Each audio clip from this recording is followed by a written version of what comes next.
Hey everyone, welcome to episode 5 of the Hornography podcast. My name is Andrew. Sitting with me is Brendan, also the vocalist for All This Filth. And this month is May for 2026, episode 5. I know we'll quickly mention episode 4, what happened there.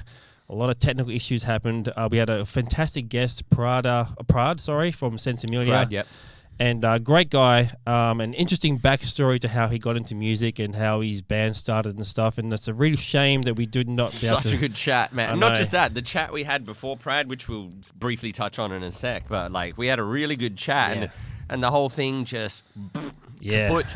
That was a lot of just technical stuff with the files and all that stuff, but corrupted. We managed to we managed to put out a couple of clips, and hopefully I'll try to salvage a bit more because, like I said, it was such a great conversation about how he came to Australia and started this band. Yeah, people need to hear Sensimilia's story. I know. Like all of them from Nepal meeting in Australia. They didn't know each other from Nepal. Yeah. And they've all travelled to like different countries. That's Russia, right, Japan. yeah. It was a fascinating story. I was like, people need to hear this. I know, this is definitely. I don't know why they don't promote it more, but anyways. I'll try and work on it and see if we can get some more stuff out there. But anyway, in the meantime, this is the month of May. So obviously 29th of May, we're doing a Friday night again. Mm-hmm. Friday Fright Night, as we're calling it, featuring Darkyra, Hidden Feast, and Vile Mutilation and Tears of Venom.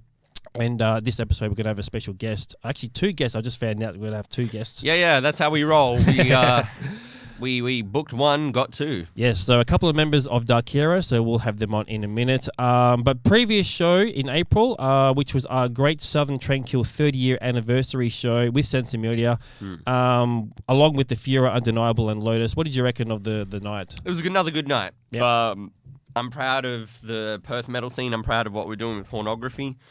We were doing really well the last few months. Again, more than 100 people for a local gig. It's fantastic, and we're having it monthly. So thank you very much to everyone in Perth, Western Australia for supporting the gig, and thank you to anyone who's not from Perth, West Australia, just listening to this, because we're all about metal, Australia-wide, worldwide. So that's what we do. Yeah. Thank you for everyone for the support. But last month's Hornography was another good one. And it was also a single launch for Sensimilia, State of Void, which is available now on all your streaming platforms. The Fura had also, it wasn't a launch, but they Fura, Louis Rando, legend, released the album Phenomenal Abomination. Yes. I think he released it back in February, I think it was. It was like a month or so ago, but either way, he's released another album, what did he say, like number 8 or 10 or something? Either way, the guy's been around since the dawn of time, and if you like black metal, one-man black metal machine, Louis Rando, Phenomenal Abomination, check it out. I also caught up with him on the night, and he was telling me about his tour with Impiety, drumming for Impiety. Where did they go again?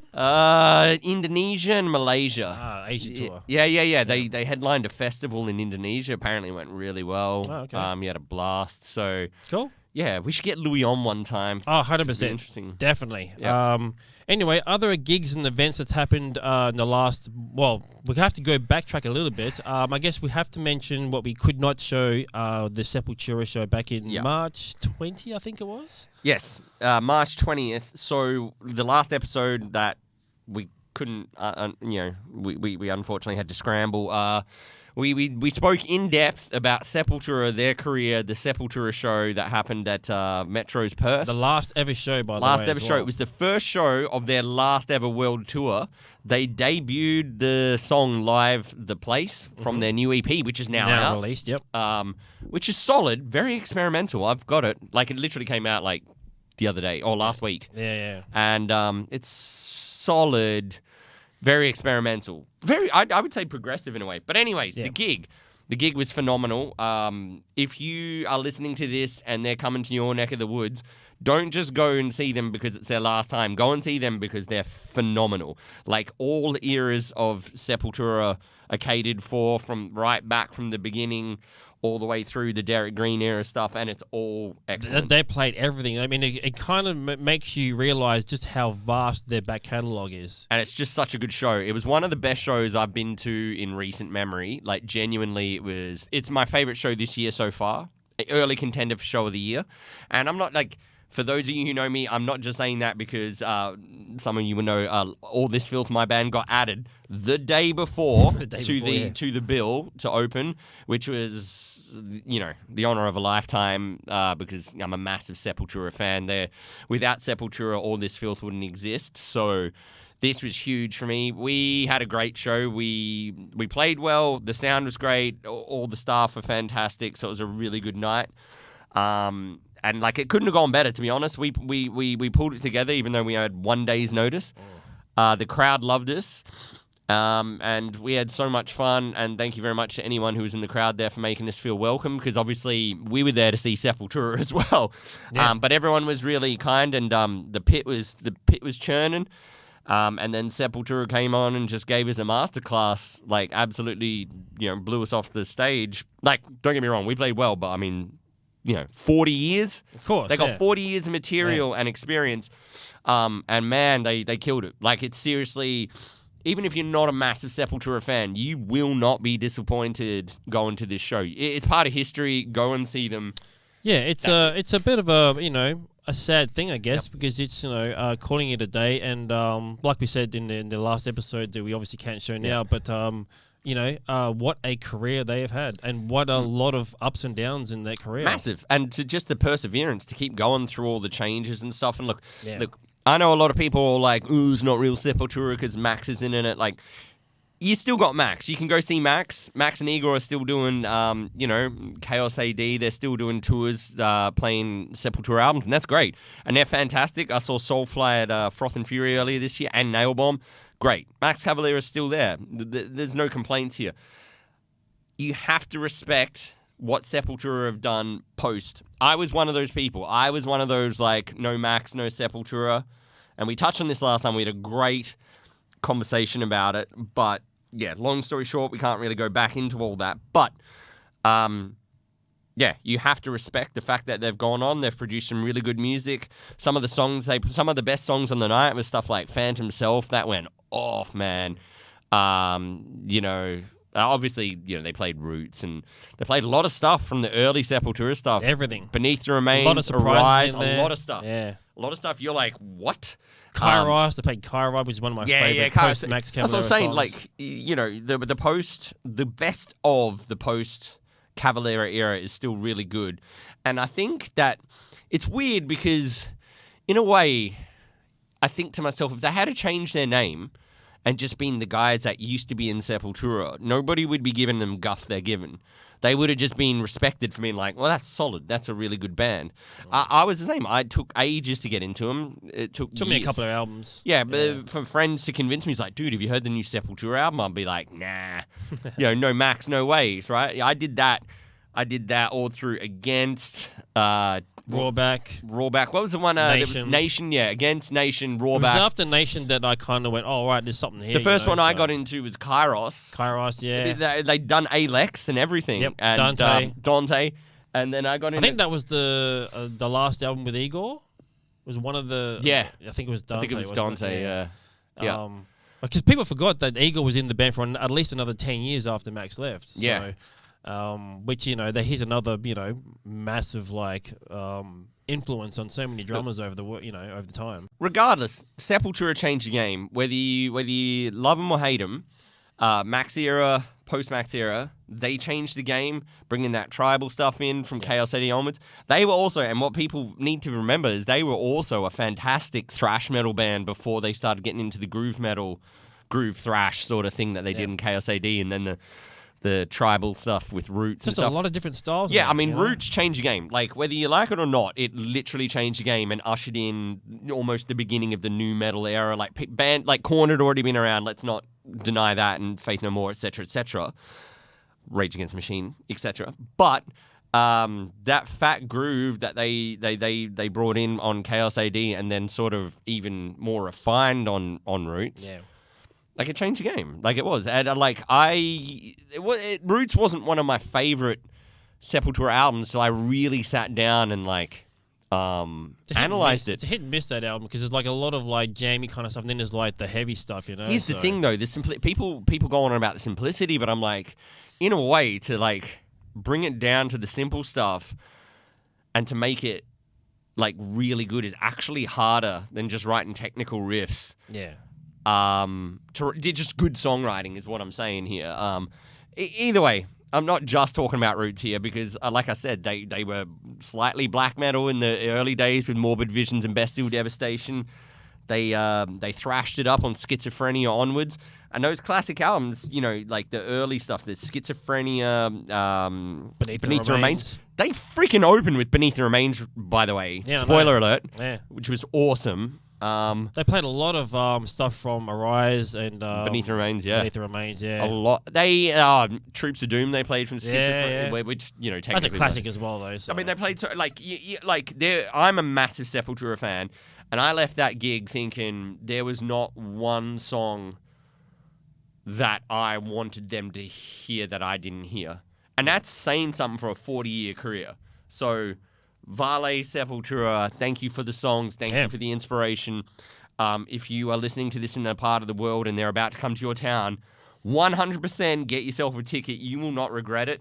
Worst case is you'll have a few beers and a few drinks and have a good time with your mates and listen to some great metal. So get on down, get involved. That's all I got to say. Thank you, Sepultura. Farewell, Sepultura. All right, so we quickly move on before we have our guests come in to some of the upcoming gigs in Perth. May 31st, Death Fest at the Rosemount Hotel. It's going to be a massive night of basically extreme metal, really. It's all extreme all night, man. You got Earthrot. Oh, Exhumed from the US. From the US, yep. Earthrot, Ashen, the local boys, Crypt Crawler as well. Neomantra. What else have we got? Sun Eater. Depravity. Oh no, they've been. They had pulled out. Iniquitous Monolith are now into the show. Yes, so Iniquitous man. Shout out to Brendan Knock. I saw him the other night at Rotten Sound. Yeah, good. Bile Cannon played. They opened. Bile Cannon, Iniquitous Monolith. Yep. And then Flesh Prison, and then Rotten Sound, all the way from Finland. Finland, yes, Finland. Finnish Grind.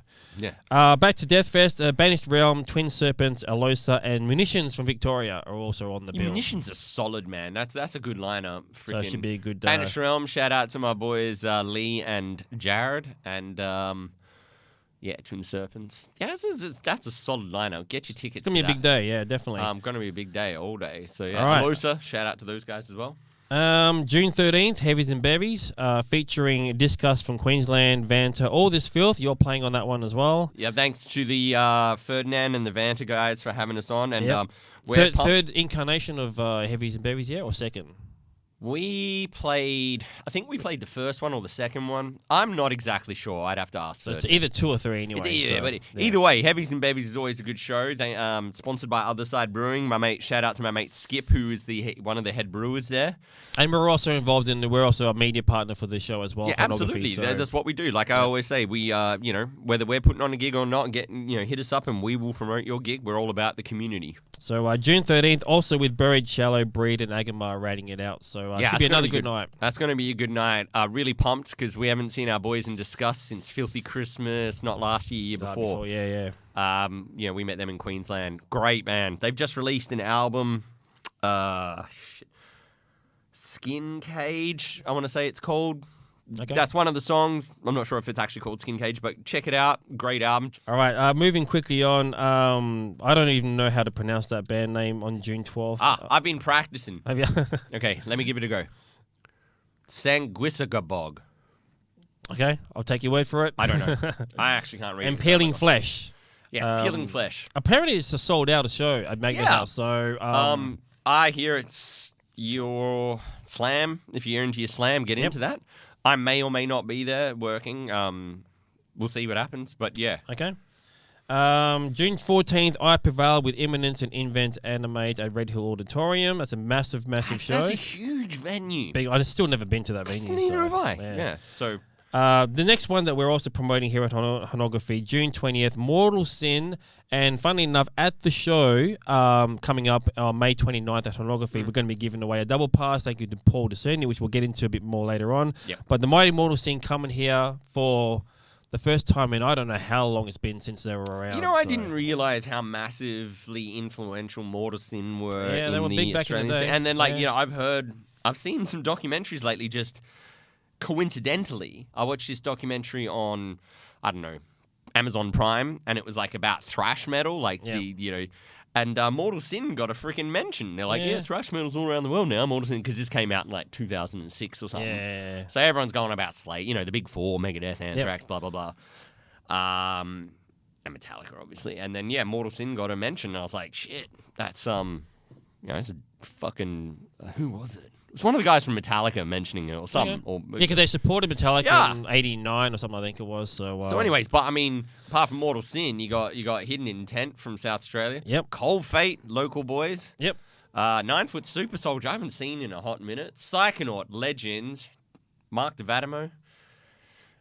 Forged by Fear, New Boys. Enforce, another long-standing Perth band, and Betrayed by Life. There we go. Yeah. So get your tickets for that at Oztix. July 7th, another Soundworks touring show. Darkyra, is that how you pronounce it? Darkyra. They're from Portugal. It's like black metal. Atmospheric metal. Atmospheric. Yeah. I'm not a big black metal fan, but I was handing out flyers at Rotten Sound the other night. People were like, who are Darkyra? I was like, dude, I'm not a massive black metal fan, but I will be there. Check this show out. Should be interesting. It's interesting. Damn. They wear masks, and people were like, what sort of mask do they wear? And I was like, look, it's not Gua, it's not Slipknot.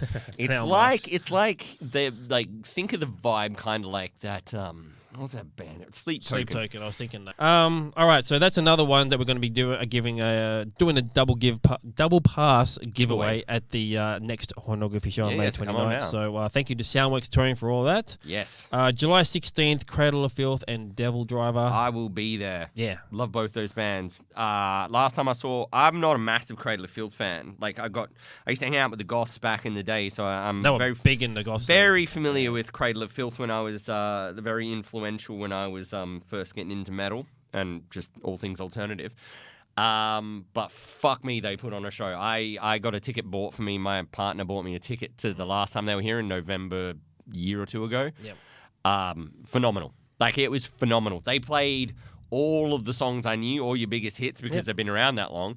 And it was awesome. And Devil Driver, I'm a massive fan, and I've never been disappointed seeing Dez and Devil Driver live. So it's been a while since we've seen them here as well. So yeah, get on out to this show, because this is going to be huge. I got a feeling it's going to be a co-headliner where those bands both play for about an hour and a half each. Yeah, may or may not be opening local bands, but either way, it's going to be a fantastic show. Get your tickets, because that's going to go off. See how we go. July 30th, just recently announced, Wage War at Frio Social. I didn't even know about that till just now, so cool. They just announced it, I think, a few days ago from the time of recording this. But yeah, they're coming here on the 30th of July, so get your tickets for that one. And the last one we're going to plug is obviously Catatonia on the 11th of October. Huge. Playing at the Magnet House. If you're into that kind of more... sort of, kind of dark again, but sort of more melodic. Yeah.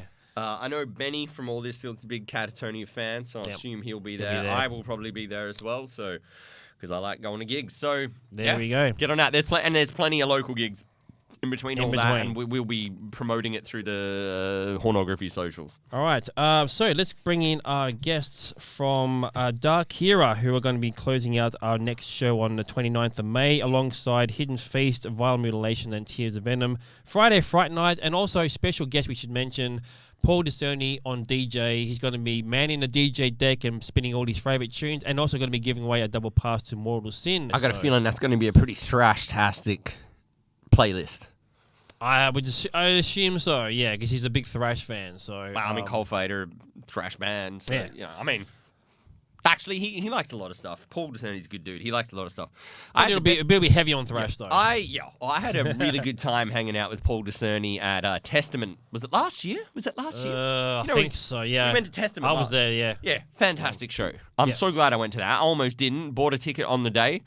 Was one of the best shows. I had my ticket like when they first started. I'm a huge. I like fan, Testament, but my finances sort of restrict me. But on the day I bought a ticket because I knew you were going, and I was like, "Let's do this." Yep. Went, fuck me, what a show. Yeah. Chuck Billy, he turned, 61 or 63 in crazy. Perth, and he just come out and like... The thing about him and Testament is they have been so consistent over the years. So consistent. Like, his voice has never wavered. The band have always sounded fantastic. Also, they're better live than on album. Yeah, a lot of thrash bands generally do sound better live. Like, so. And that's no diss on their albums. Their albums are freaking good too. Like... you know, they got some great albums. Like, I've got most of their albums, and I'm so glad I went to that show. Because you only regret the shows you don't go to. So, like, if you're 50-50 on a show and you can afford it, get to that show. Yeah. That's all I'm saying.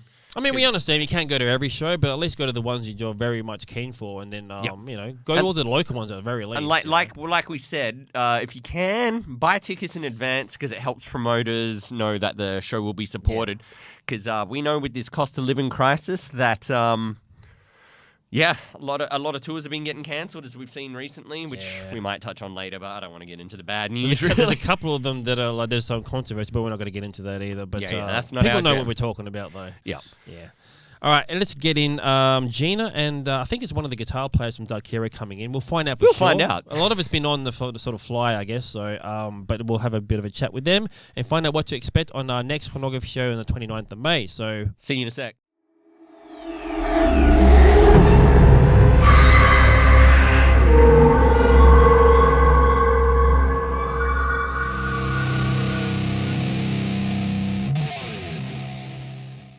What's up, guys? This is Hornography Podcast, episode 5. 5, yep. Episode because 5 4 didn't happen apparently, so it sort of half happened. So really, it's 4.5, but 5. And this is May 2026. It's for May 2026. Yes. Yep. And we are joined by Gina and Maaz from is it Darkyra? Darkyra. Yes. Stuffed the band name up. That's all good. You had that same thing with Ensiferum, by the way. We thought it was we had that Ensiferum. It's Ensiferum. Ensiferum? I never even thought to pronounce it that way, by the way. Same with Darkyra. I was like, no, it's Darkyra, right? Of course, that's how you pronounce it. So how's it pronounced? It's definitively Darkyra. Yes. And speaking of the name, where did the name actually come from? I think it's kind of Greek, from the Greek. Okay. Sort of, everything comes from Greek language. What does it mean? Dark lady. Oh. Right, okay. Oh, yeah. Cool. There we go. That's pretty cool. And obviously closing out our May 29th show, Friday Fright Night, along with Hidden Face, Vile Mutilation, and Tears of Venom. You actually have played Hornography before. You played at the... Funny enough, it was our very last show at our previous venue at Old Habits. As we were just talking about off camera, I actually loved the venue, despite, it was a sort of DIY kind of place, but I loved the vibe there and the staff were really great. They tried. No, it was awesome. Yeah. So what was your experience like there at Hornography and also at the venue itself? I thought the venue itself had a really good vibe about it. Absolutely. A lot smaller, I think, the Milk Bar. Yeah. So we've stepped it up this year. Cozy. Yeah, but still, it was like a warehouse kind of. That was the thing. Right? The vibe at what was it called again? Old Habits. Old Habits. Yeah. The vibe at Old Habits was dope. Yeah. All right. So nice to have you back at Hornography as well. Yeah. And but we want to know a little bit more about the band, about Darkyra. Because I was digging through a little bit about the band before this interview today, and it seems like you've got quite a long history. So how far back are we looking at here? A decade. So I'm only a recent addition. Yeah. Okay. Well, it initially started as more of a solo project. So I didn't plan to actually have a band when I started. I only really wanted to experiment with writing. So it was more just to learn about writing and stuff. And I found overseas musicians and I did my first song and then they said, oh, this is really cool, and they encouraged me to do another one and another one. And then I had an EP's worth of songs and then an EP turned to an album and it kind of went from there. So I did like 2 albums in that sort of sense. And then I thought, I think I'm ready to get out there with some Perth musicians. So I tried like the band thing years ago. But like no one really heard of symphonic type music years ago. So that was. And what era are we talking? Like we're what year? looking at it was about 2015. So that's when I looked at getting out there to symphonic perform. metal's been a thing since before then, but in Perth, I know what you're talking about. There's certain genres in Perth which just even now it's hard. Oh yeah. I mean, this is like I love Perth, I love my hometown, But there are challenges from being from Perth. It's a little limited in choice, and it's always good to have bands who are doing different stuff that's not readily available, you know, because like you said, you know, symphonic metal is not really a big thing here. There's not been many bands that I can think of. I can't think of another symphonic metal band in Perth. Not really, no. To be honest. So it's good to have one finally, you know. It is, but, you know, we actually don't really get labelled as symphonic, even though we've got, like, real strings and stuff. Elements of it, That's it.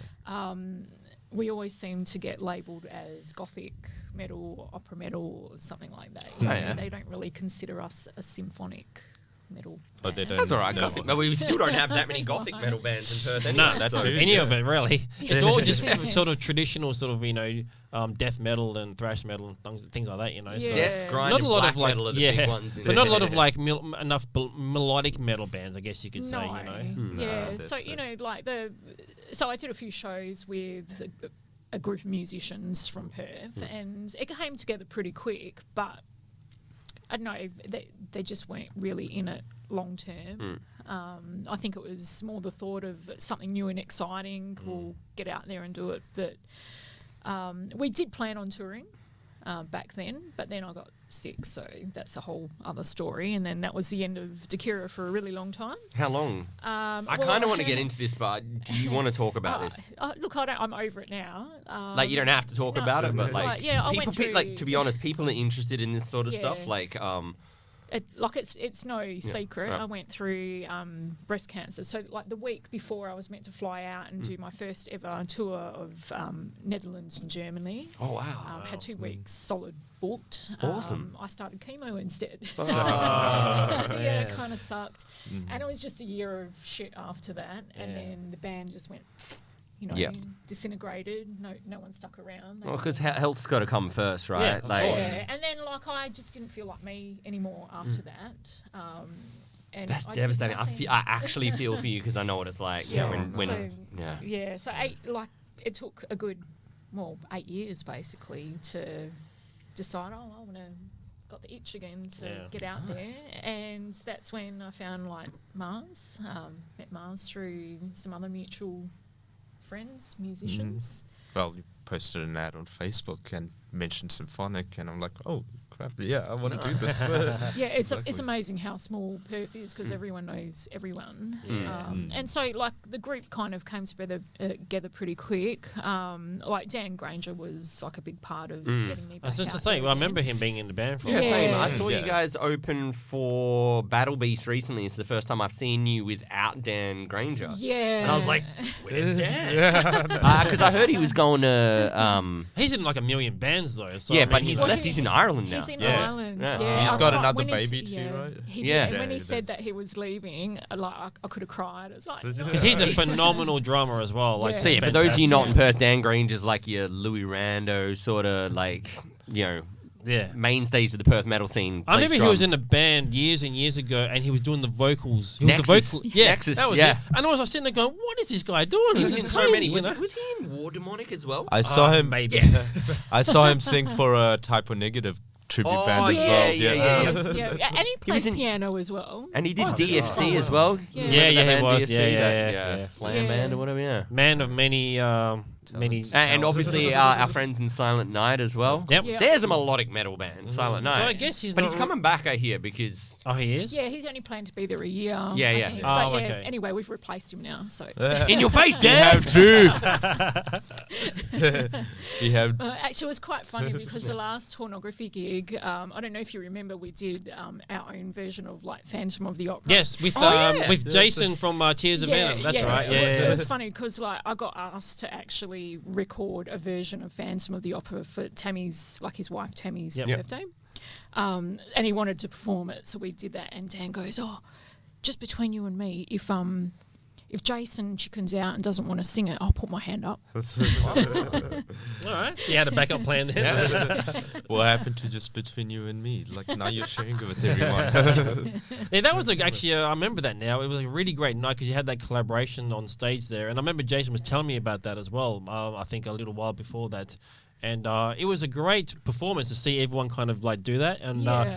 obviously, sort of talking on the lineup thing, because that was also a different lineup as well. You had like a keyboard player as well. Yeah, we had Nikki as part of the band too, and you know what it's like when musicians are in like a million different projects. Yeah. That's everyone in Perth, by the way. Yeah, like I know, but there's like- one person in the band that's only in that band, and everyone else is in 10 bands. Yeah, It's especially just drummers. with tribute Oh, yeah, for sure. projects, especially, they always seem to take priority because They actually Money. get paid. income. It's the money. Their income. So it's like, how do you compete with that? And we thought, Integrity, it's just, that's how you compete. Integrity. I'm That's sorry, it. I got nothing to say about tribute bands. Good on you. it's just too hard. So we've kind of done away with that for the time being. We'll revisit it if we do find a suitable candidate for keyboards. If then you great. are a suitable candidate, hit us up, Yeah, please. yeah, No. absolutely. Because that's also another not common. I mean, you've had keyboard players in your band, obviously with Benny Bones. But Yeah, it's we, not a common we kind thing of to force see. him to play keyboards because no one else. I know. will. But that's no, the thing, no, though. Benny plays. He likes it, but he likes playing bass as well. So like he switches. He switches between Every so, gig yeah. we play, we have a different lineup. But that's the So- thing, though, so- because yeah, like it's an instrument that kind of doesn't get seen a lot, and there's not a lot of them around, to be honest. Yeah, and you know they're so under the pump because they're in demand. like drummers. Yeah. And you know, like Nikki was great. You know, she picked up things really quick, and her stage presence is just phenomenal. And it's like it's a shame that you know we couldn't keep her with us, but you know she just doesn't have the time, unfortunately. But yeah, like soldier on, keep going. We've got like our keyboards on as backing tracks now. Yeah, which, like you know, ideally I'd love to not be able to do that, but You got to do kind what of- you got to do. Now, we're the same. We have some gigs where we play with backing tracks. Sometimes Benny gets on the keys. Yeah. We just mix it up however we can do it. You know, Yeah. by any Yeah. means necessary. You know. Yep. That's it. And we also had back then, we had Chrissy Sanford on guitar as Yep. well. And like she was good too, but I always knew that it wasn't a long-term thing with Chrissy because she had projects of her own. She only 30 really, other bands. Like well, yeah. yes, but like, you know, she more as like just being a friend, just helping me get out Yep. there. Like, so she stuck with me for a good year, which I'm grateful for. But we've like written a few songs together, and we've got a song coming out where she actually collaborated on as well. Oh, So- excellent. which is When's really that? When's cool. that coming out? Plug it now. No No pressure. Plug it. now. It's like it's finished, but we're just waiting for the clip Okay, to okay. be edited. So hopefully, then if all we'll goes figure it well, out. we should release it in a month's time. Yeah, cool. Okay. Month or so. Cool. yeah. We'll promote it when it comes out. Just make sure you hit us up and give us a Yeah, heads up. definitely. Oh, Yeah. nice. We always try to share That's what we new do. music and stuff, Yep. not just like other gigs, but also new music as well. Is this going to be like part of like a bigger release, like an album or anything like that? No, or? it's going to be a standalone. Okay. We can tell you a bit about it. Yeah, go for it. Whatever so- you're comfortable with. Yeah, well, the track's called We Are Blind. And basically, it's like a real sort of traditional symphonic piece. So it's got strings and everything, full ensemble. But we've actually got, we've done it as a duet. So we've involved Mick Vinnie from Parabolum. He's doing Right. the male vocals on there.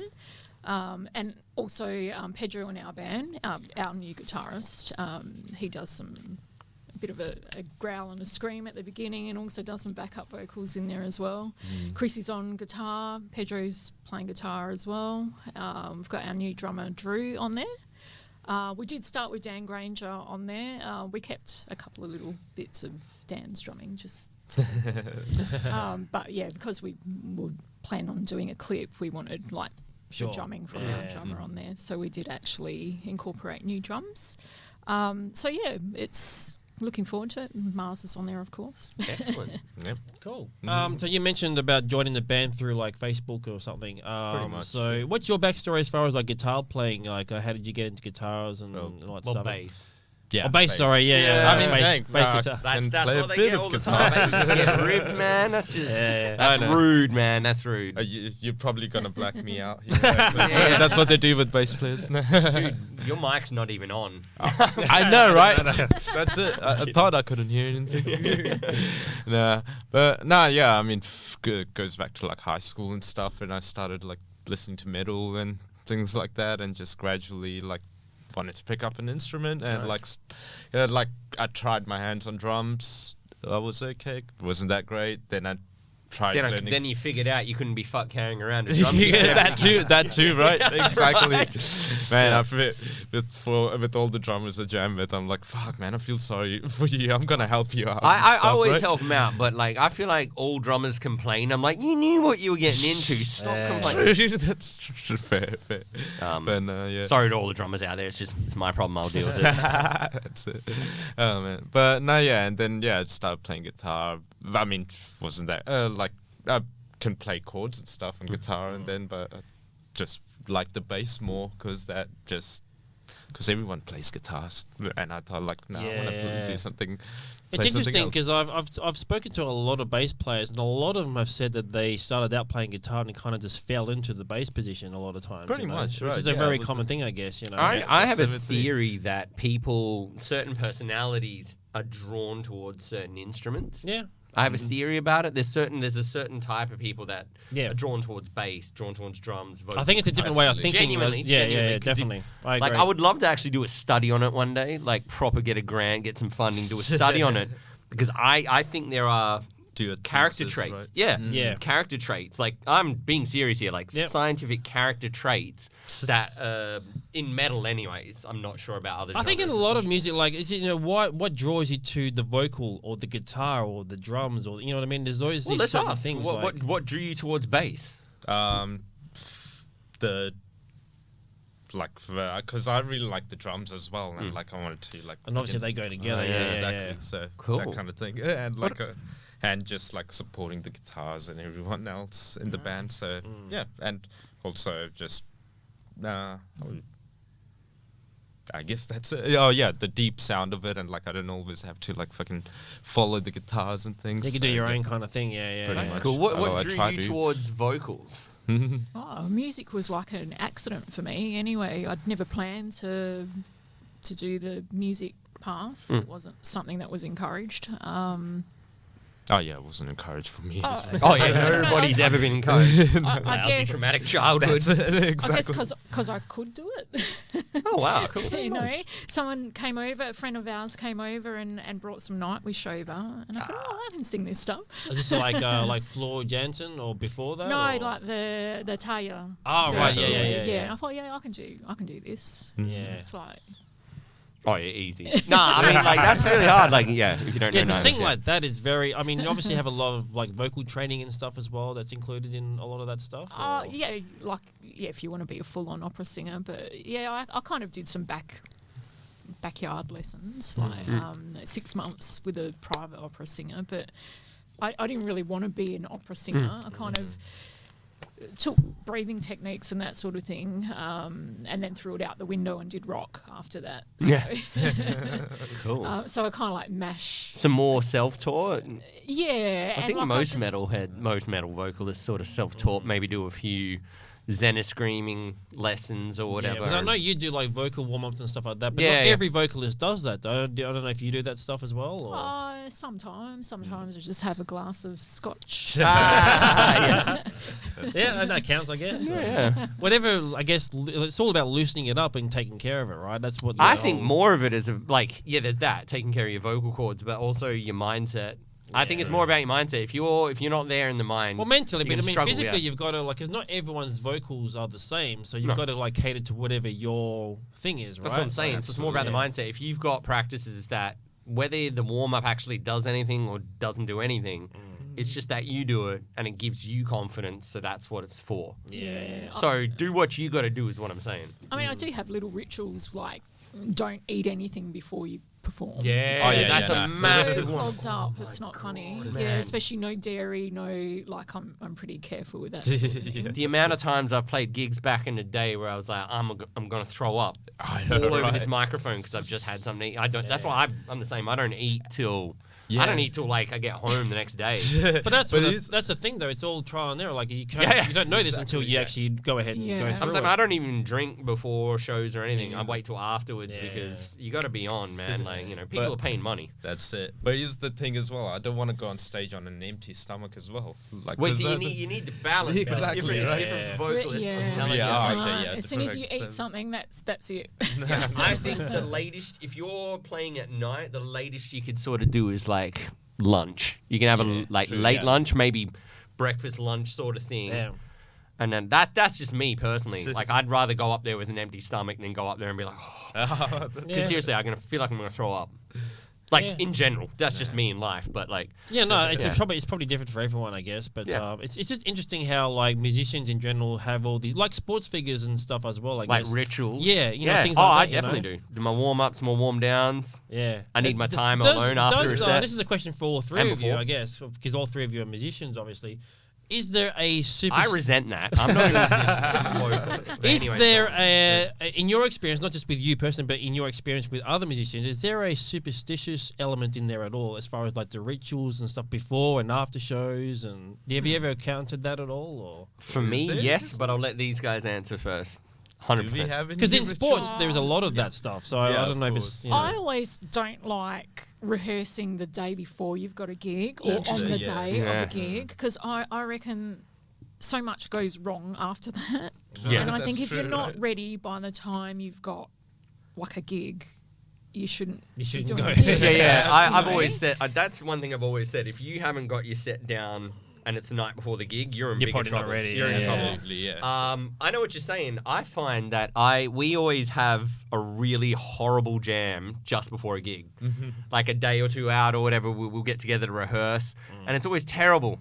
And I think, in a way, that just gets the gremlins out of the system, and then you get on stage and you'll nail it. Yeah.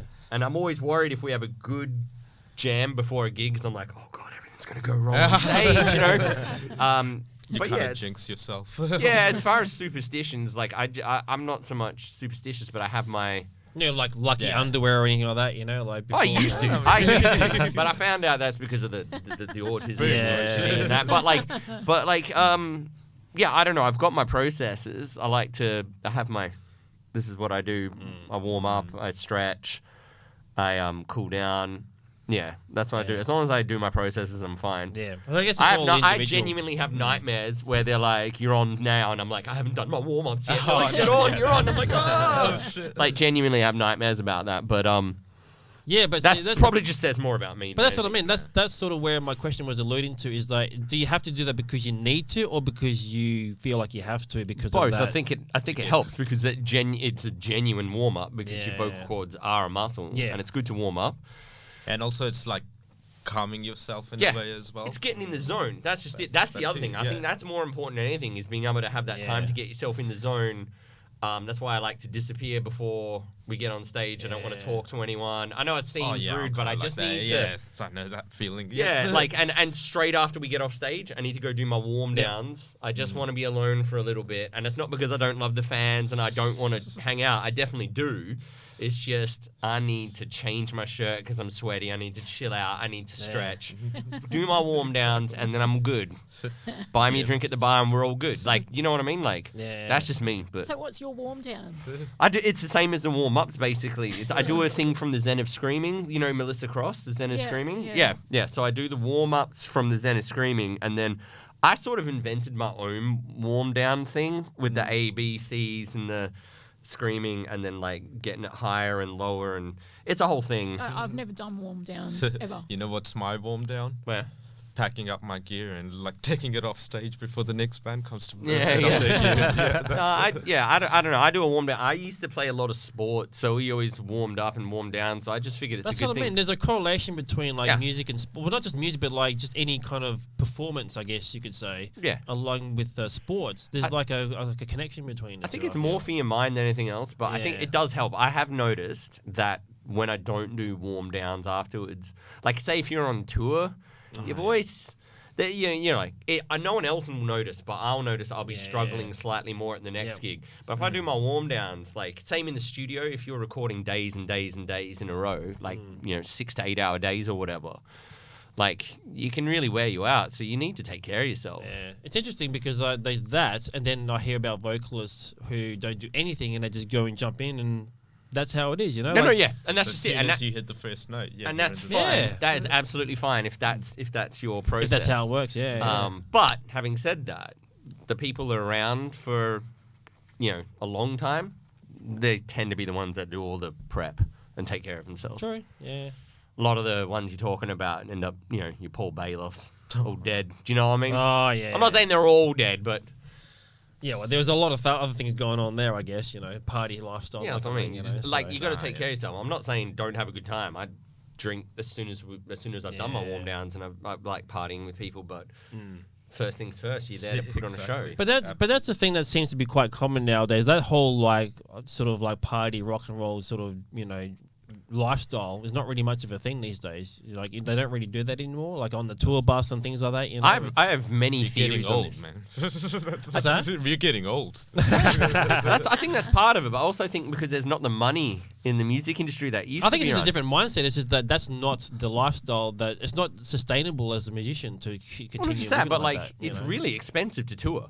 Well, Really expensive. Yeah. If you've got money for drugs, booze, and your accommodation and your travel, you're doing well. It's interesting though. Have you done much touring at all? I haven't done any. Like I said, the first tour I was meant to go on ended up being cancelled. Wow. That's a pretty big. So you've never done East Coast touring, and you were going to fly to the. No, we were looking at that last year. But then I went through a lineup change, and I thought this is just not the right time to do that, in between changing band members. So next year for sure. Excellent. Okay. Yep. But we also want to if we want to do tour East, we'd want to have something new, exactly. material and stuff. We've just got our little unit now, so there's 4 of us, and so that's your solid, stable lineup. Yeah, and we've started writing as a group, which is really good because it's so different to one person just writing something and then everyone just plays it. Yeah. Now we're all collaborating and it's a team. So excellent. When we get out there touring, it's going to be our little group, and we get out there with our music that we've created together. Is the vibe in the group really good? Are you having fun when you're? It is. Oh yeah, for sure. The Now band is really good. That's awesome. I'm all about the vibe. Yeah, you've got to have good chemistry in the band. That's how it's going to work. Otherwise, if you hate each other, it's. I've been in so many for lineups. sure. Oh man, don't even get me started. Yeah. Anyway. Yeah, it's very different than having session musicians in a group. It's totally different. Yeah, no. And our guitarist now, that's Pedro. We go back fucking more than 14 years or something. So cool. we were in bands together in our early 20s and stuff. I was actually about to ask that. Were you guys all in bands before? Yeah. Okay, so let's talk about that. How about yourself? What bands were you in before? And well, yeah, when I was 20, 21, when the first band I joined was with Pedro, who's now in Darkyra now. He invited me to join a ska punk band. Of course they did try out trombone, saxophone players, but it didn't work out. So they just decided, okay, we'll keep it punk and metal, but still involve the ska element. And they needed a bass player, and I joined. And I wasn't that great back then. I'm not that great either now. Exactly. When they first get into it. That's it. But but Pedro really had patience with me, and he was just you gotta join, and then known each other since. And he's also been in several other projects and bands, and he still is part of several other bands. And and then that after that, I've been in a few other bands. Anything worth mentioning? Any names worth throwing out there? Tribute band. Tribute band. No, that's fine. I know I was. I mean, tribute that's bands. fine. And I stand by that. But good on you. People got to do what they got to do. Look, I mean, I always it's sure tribute band. I don't mind it, but it's never gonna be my main project. So once I got into Darkyra, I'm okay, I want to focus on this, right? Excellent. Cool. Because and it's been mostly just original stuff that I've tried before, but it never really worked out. And people and stuff. A lot of trial and error. Yeah. That's it. What about yourself? Oh, well, I started off probably about 2008. 2007, 2008, I started with the band scene. My first original band I was in was called Encounter. Oh my god! Yeah, that's me. We played a show with you guys way back in the day at the Railway Hotel with Freight Train. Oh wow! There you go. That's insane. Yeah, I was really young then. Yeah, dude. So was I. I was like, Jesus, man. This was literally like. I might have been at the second show. I can't remember, so I don't know. Railway Hotel, like it was Reaper's Riddle. I might have been at that show. Freight Train, All This Filth and Encounter. I have the fucking poster. Wow. Okay. Yeah, That's cool, insane. right? Was that 2008? Was it or 2007? 2008, I reckon. Yeah, 2008. yeah. Okay. Sorry, I didn't recognize you. Oh, that's so bad.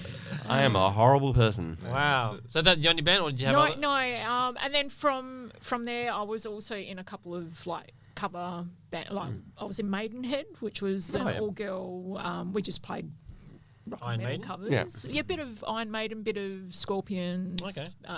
Bit of Power Sabbath, metal. bit of everything really. Cool. Yeah, that was cool. Then like from Encounter, because Encounter kind of split up, not because we wanted to, but our bass player Ben ended up moving overseas, and then kind of nothing much was happening there. Guitarist ended up getting married and didn't do music anymore. Life, yeah. So then Christian, the drummer, and myself, we ended up in Capricorn together, which was like a prog. It started off like symphonic prog, but then it ended up really way up prog, Okay. which was too technical for me, so I exited ship. Yeah. And they became Kripke's Illusion, which Oh, I is remember. still, I it's remember still, like, them, really yeah. great friends of mine, hang out right. every now and then. Yeah, and that was... Oh, and I did Wrathchild, the Iron Maiden tribute, and we've just revived that too. Oh, so we've just right. started rehearsing again, so we'll be back out there again soon. Cool. And that's Alright. also with Drew. Yeah, Drew's drumming in that drumming, one as well. yeah. So, but we've got a couple of the original members like Paul Jones and Rory Shields, who were in Wrathchild years ago. So, yeah, that's about it. Most of my music projects are all overseas ones. Cool. So yeah, recording projects really. Do you want to mention them? You may as well. Oh, okay. Give them a There's plug. Amphitrity, which is in Venezuela. Oh, nice. Okay. And then I'm also doing a side project with the keyboard player from Amphitrity, which is called Pride of Higura. It's a themed album, so I'm Cool. still got to finish recording for those guys. I did some stuff with Achillea while I was doing the Darkyra stuff, but I don't think they're around anymore. Yeah, just like the odd bit of session vocals whenever like Gary overseas needs a hand with Cool. something. So Yeah. Darkyra is like your like main band. Yeah. Yeah, cool. Yeah, it's the only original project I do now. That's it for me. Okay. Yeah, that's fair. All right. Well, we're just running out of time, so we better wrap it up. What But do we have to touch on? There's always stuff we have to touch on. I think the only thing we got to touch on is the upcoming show on the 29th of May. Friday, Fright Night, and you're closing it out with Hidden Feast, Vile Mutilation, and Tears of Venom. Tears of Venom. Are you going to do that song with... Isn't Jason in Tears of Venom? He is, yeah. You want Yeah, to, but yeah. someone doesn't want to. I want do to. it. The Phantom of the Opera again. You got to do the Phantom of the Opera. Like, I want to see that again. Well, you got about Like, 3.5 weeks to get it done. So That's it, right? I mean, maybe not, because we want to play other songs. yeah. Well, no, like, because we run it, we could just extend your set. I'm not even... Hey, if you're like, headlining. I am not even kidding. Maybe. I'm not even kidding. You If you have want to to. do that, just let us know. No pressure or anything, but like... Nah, I'm gonna pressure her. Yeah, I was going to say, the people want to see it. Exactly. Yeah, I don't know Everybody how- listening, get onto them and make them do it. I don't know how Pedro will feel about like having to learn Phantom of the Opera. Oh, yeah, true. Especially with this amount of time left, I Yeah. guess. So yeah. He's got his hands full. I mean, knowing him, he will probably learn it quickly. I mean, like, I asked him, like, oh, dude, can you join our band? Help us out. And he'd literally learn, like, 6 songs in a week. Nice. Wow. There Sorry, you go. extending the time. So any last words? Anything that we can expect from you at the show? Oh, at yeah, all, what do you or? got coming up? we haven't planned our single release yet, but it'll be around July, probably early July, end of June, early July. Aiming for it. Alright. So haven't decided what venue yet. Still tuning details. Hopefully there's dates left. It seems like all the dates are going pretty quick now. They do Yeah, book and up especially with pretty limited quick. venues available as well. Man, Yeah, the venues that's just pretty keep hard. shutting, man. That's Oh. it, man. Oh, yeah, we Yeah. were just talking about the outside, right? Yeah. So there's that, and we haven't really got anything else booked until October. We're doing a Halloween thing at Linnets. Rest of the year, we're just like basically getting stuck into finishing this next album, Excellent. which is themed, by the way. Oh, So can you tell us the theme? Oh, yeah, I can tell you the theme. Go It's for about a doppelganger. Who's doppelganger? I'm interested. Tell me everything. Yeah, the theme is the album's. I think we haven't formally decided on a name, but I think it's going to be called Doppelganger's Hunt.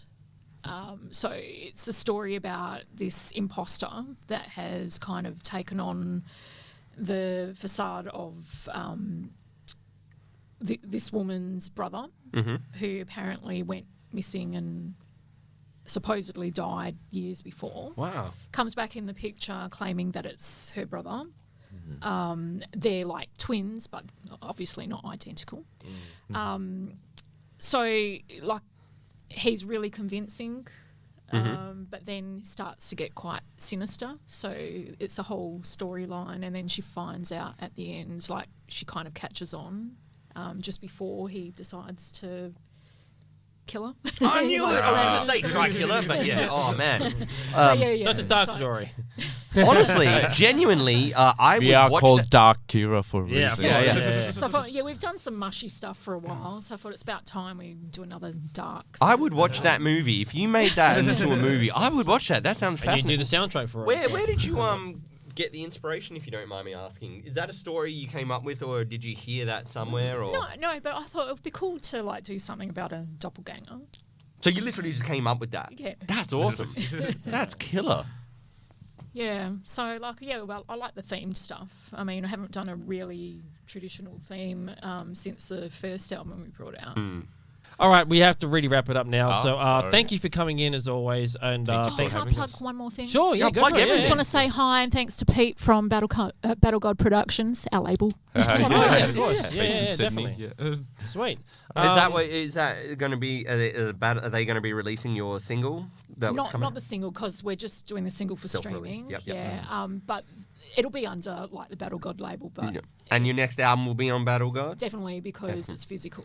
Excellent. Yeah. Sweet. Cool. Any timeline on that?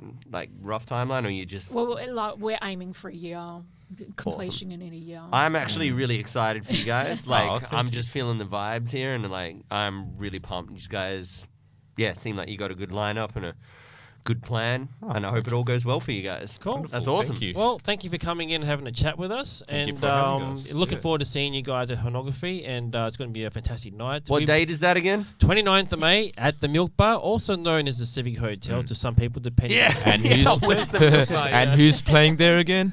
Explain. What's the lineup again? Darkyra, Hidden Feast from Southwest, I think down Bunbury Way. Oh, really? And Vile Mutilation and Tears of Venom. Shout out to Jason for Hi, doing that Jason. show. So anyway, thank you again as always, and we will see you at Friday Night.